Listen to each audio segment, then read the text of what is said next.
Assalamualaikum teman-teman, kali ini saya akan membahas misteri di balik Super Semar, Surat Perintah 11 Maret. Super Semar dikeluarkan dan ditandatangani oleh Presiden Soekarno pada tanggal 11 Maret tahun 1966.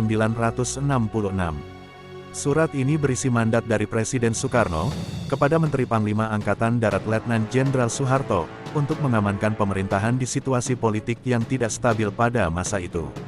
Namun hingga saat ini, setidaknya masih ada dua misteri terkait Super Semar yang belum ditemukan jawaban atau titik terangnya. Pertama, soal keberadaan dokumen asli Super Semar. Kedua, tudingan bahwa Presiden Soekarno menandatangani surat itu dalam keadaan tertekan dan ditodong pistol. Meski memegang peran penting dalam perjalanan sejarah bangsa Indonesia, namun hingga saat ini dokumen asli dari Super Semar masih belum ditemukan. 3 naskah Super Semar yang disimpan dalam Brankas Arsip Nasional Republik Indonesia, dipastikan tidak autentik alias palsu. Kepastian bahwa naskah-naskah itu palsu diperoleh setelah dilakukan uji forensik di Laboratorium Polri pada 2012 silam. Mantan Kepala ANRI, M. Asihin mengatakan, pencarian naskah autentik Super Semar mulai gencar dilakukan pada tahun 2000. Asihin menuturkan, ANRI bahkan sempat membentuk tim khusus penelusuran arsip Super Semar pada 2001. Tugas tim tersebut adalah melakukan pendekatan personal kepada orang-orang yang diduga mengetahui keberadaan naskah Super Semar. Beberapa orang yang diwawancarai tim khusus itu, yaitu Soekardjo Wilardjito yang merupakan mantan pengawal Istana Bogor, Abdul Qadir Besar, mantan Sekum MPRS, Mursalin Daeng Mamanggung, mantan anggota DPR GR, dan Yatijan mantan Menteri Maritim. Namun wawancara itu tidak membuahkan hasil. Orang-orang tersebut tidak mengetahui keberadaan Super Semar. Tim serupa juga pernah dibentuk pada 2003. Asihin mengatakan, tim sampai mengubek-ubek kantor arsip Sekretariat Negara dan Sekretariat Kabinet. Namun dokumen Super Semar belum juga ditemukan. Penelusuran Super Semar masih dilanjutkan hingga bertahun-tahun berikutnya, tetapi hasilnya masih saja nihil. Polemik mengenai Super Semar tidak hanya berhenti pada naskah asli yang belum ditemukan, tetapi juga pada proses penandatanganan surat tersebut oleh Presiden Soekarno. Dilansir dari ajudan Soekarno, Soekardjo Wilardjito mengungkap bahwa sang presiden dalam kondisi tertekan saat menekan surat itu.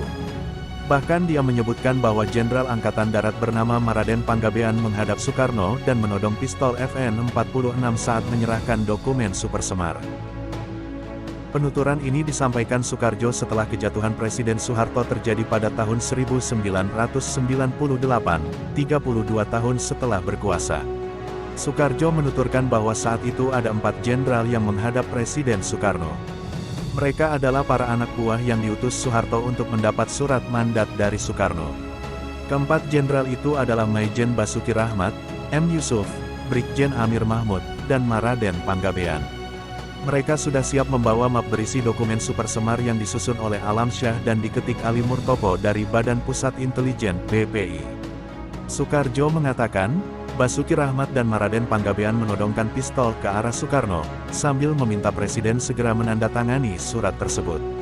Di bawah todongan pistol dan risiko terjadinya pertumpahan darah, Soekarno akhirnya mengalah dan bersedia menandatangani surat itu. Cerita Soekardjo soal penodongan Soekarno ini menimbulkan perdebatan.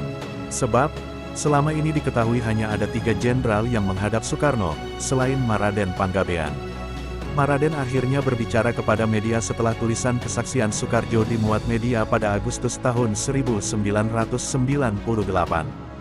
Ia membantah tudingan yang menyatakan dirinya menodong Presiden Soekarno. Malahan, Panggabean mengungkapkan bahwa saat itu ia tidak ikut menghadap Soekarno. Pada saat penandatanganan Super Semar, Maraden mengaku tidak ada di Bogor, tetapi ada di Markas Besar Angkatan Darat di Jakarta. Bantahan kemudian juga disampaikan M. Yusuf dan Subandrio yang ada di lokasi saat Super Semar diteken. Sejarawan Asfi Warman Adam juga mengaku tidak begitu mempercayai cerita soal penodongan senjata ini. Namun yang pasti, Soekarno berada dalam kondisi tertekan saat menandatangani Super Semar. Dipaksa dalam arti penodongan juga saya bantah karena tidak mungkin. Karena di sana ada pasukan Cakrabirawa, Ring 1 Ring 2 dan Ring 3.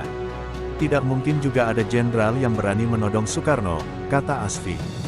Menurut dia, serentetan peristiwa yang menggerus kekuatan politik Soekarno lah yang menekan sang proklamator bangsa ini menandatangani Super Semar. Isi Super Semar itu sebenarnya hanya untuk mengamankan presiden dan keluarga serta mengembalikan kondisi keamanan tanah air. Namun, kalimat mengambil suatu tindakan yang dipandang perlu, menjadi blunder terbesar Soekarno yang akhirnya membuat dia terpaksa menyerahkan tampuk kekuasaan kepada Soeharto selamanya. Itu adalah blunder dari Bung Karno, seorang sipil, yang memberikan perintah tidak jelas kepada militer, ucap Asfi. Itulah beberapa misteri di balik Super Semar. Terima kasih telah menyaksikan video ini. Jangan lupa like, comment, and subscribe. Wassalamualaikum warahmatullahi wabarakatuh.